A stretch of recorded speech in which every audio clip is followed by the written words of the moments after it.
Hello and welcome to the third part of Lazy Guy's Guide in Dark Souls 3.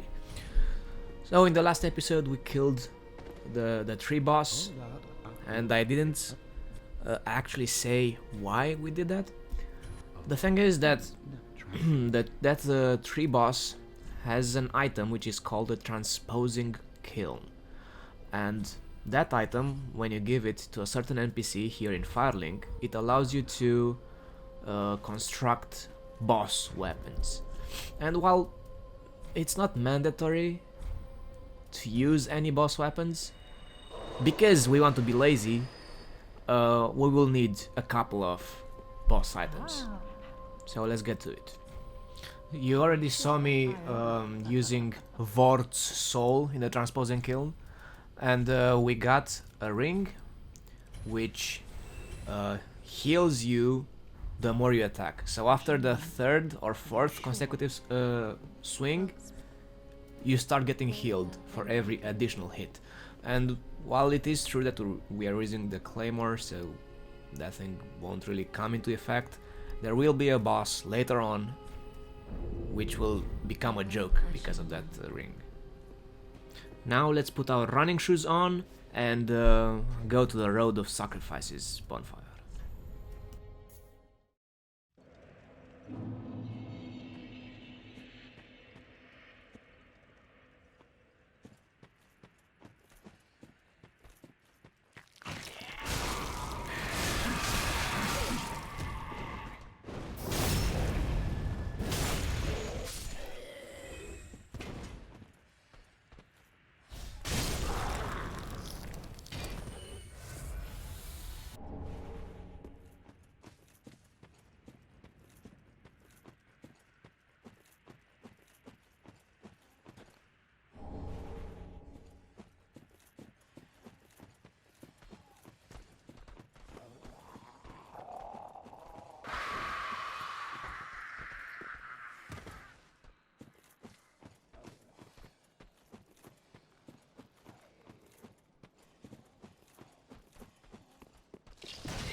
Now it's time for us to progress. So let's warp to the halfway fortress bonfire, and we'll first of all advance until we reach the next bonfire, which is a lot closer to all the things that we want to do here.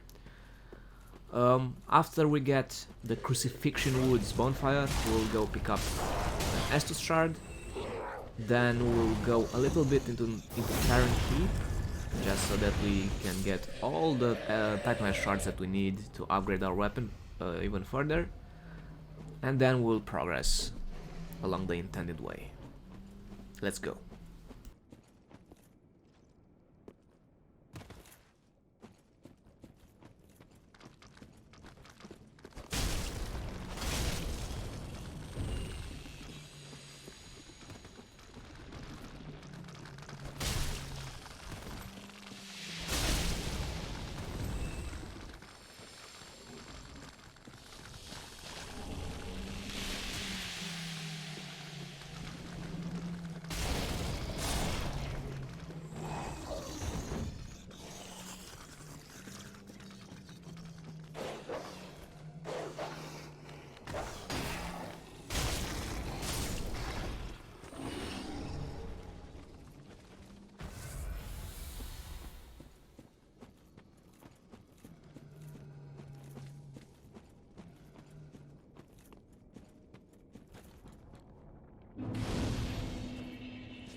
After you have reached the bonfire, keep hugging the left side of the map, and you will very soon stumble across a new estus shard.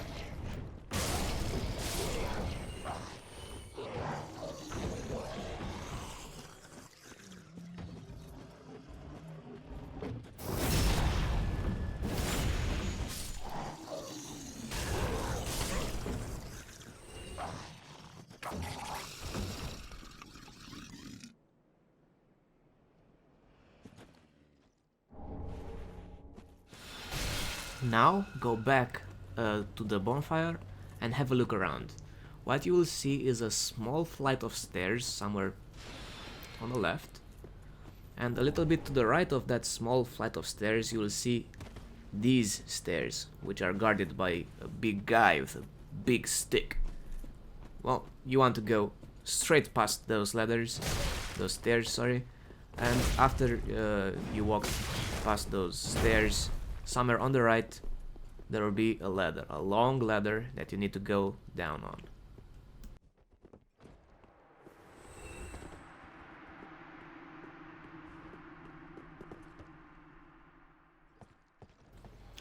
Well, after you have embarrassed the guardians of the ladder, just go all the way down, and this is your big "Welcome to Farron Keep" sign. Touch the bonfire, and then let's go Tyrant shard hunting. Oh, and the bonus, there is another estus shard here. So let's go grab them.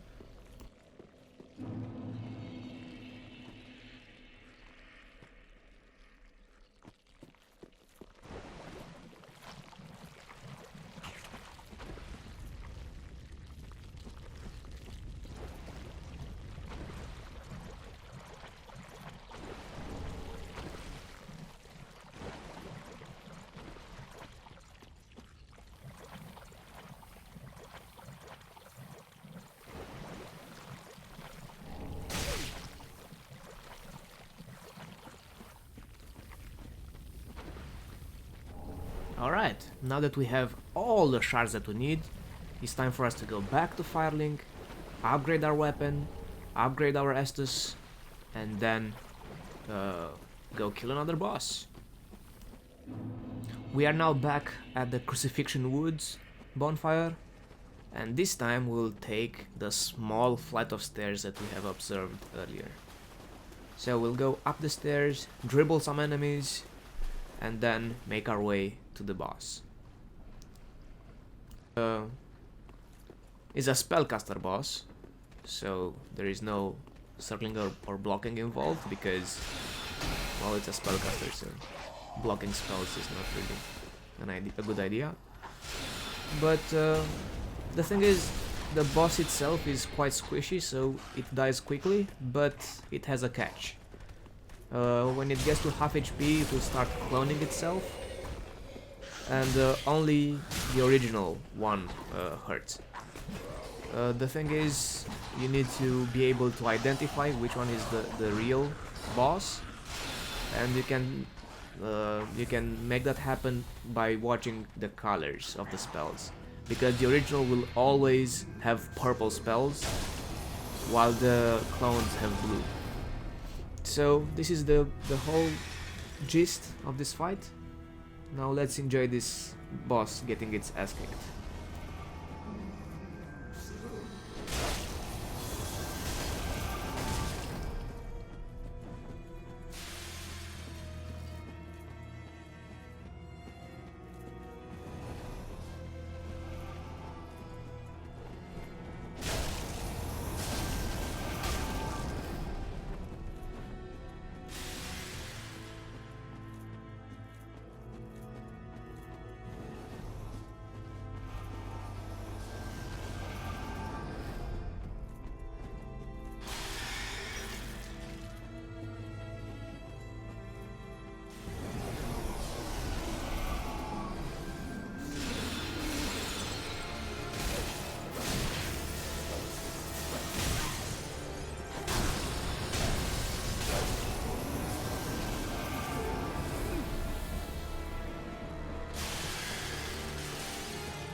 And as we wave goodbye to the Crystal Sage, it is time for us to move on towards the Cathedral of the Deep.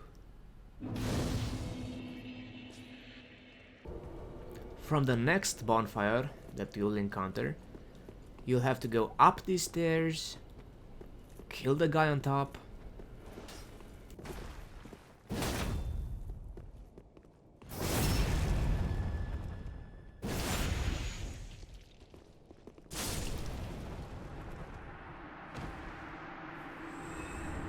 and then move on.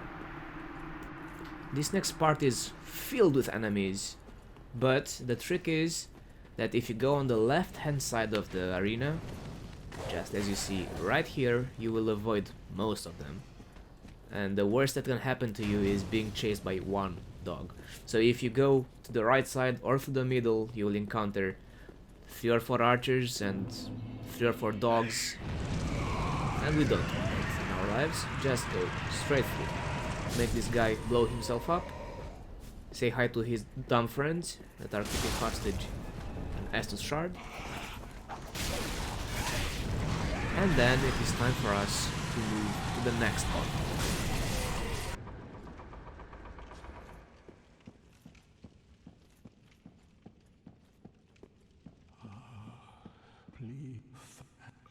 So this is another hub bonfire. Both the doors on the left and the ones on the right open as shortcuts for later. That guy that is kneeling by the altar is the gatekeeper towards one of the DLCs. So that one bonfire is quite important. Now, this next part is quite confusing to give directions to, so I cannot really say go left, go right. So, in order for us to be lazy all the way, the best thing you can do is just follow in my footsteps. Don't bother with killing the enemies because they respawn and they give barely any souls, so it's simply not worth it. Keep in mind that if you do get lost here, you kinda have to go out real quick because the enemies will swarm you. And they are small, they are weak, but there are a lot, so be careful. Also, right around this next corner, there will be some enemies which have a thing coming out of them. You saw one on the bridge. That thing, if they touch you, you will start bleeding. So it is a very good idea at this point to have a torch on you, because if you start bleeding and you light up a torch, you will escape the bleeding effect. Those things are made of some maggots that suck your blood, and they're afraid of fire, so it's a good idea to bring a fire source. This next part is really tricky, especially if you're trying to run through it. It's not impossible, but it's hard.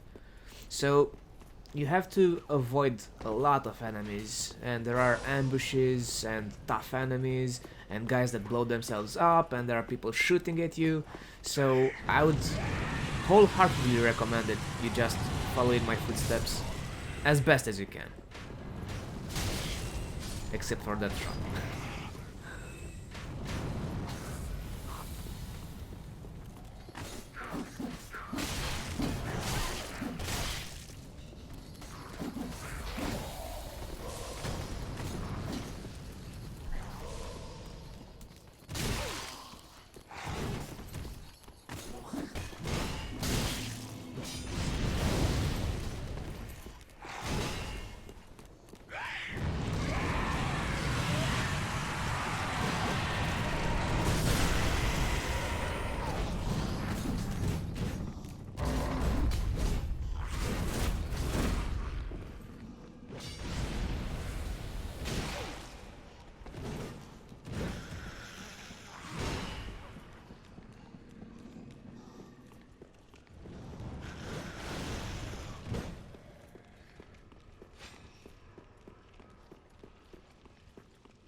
And just like that, we are back at the bonfire.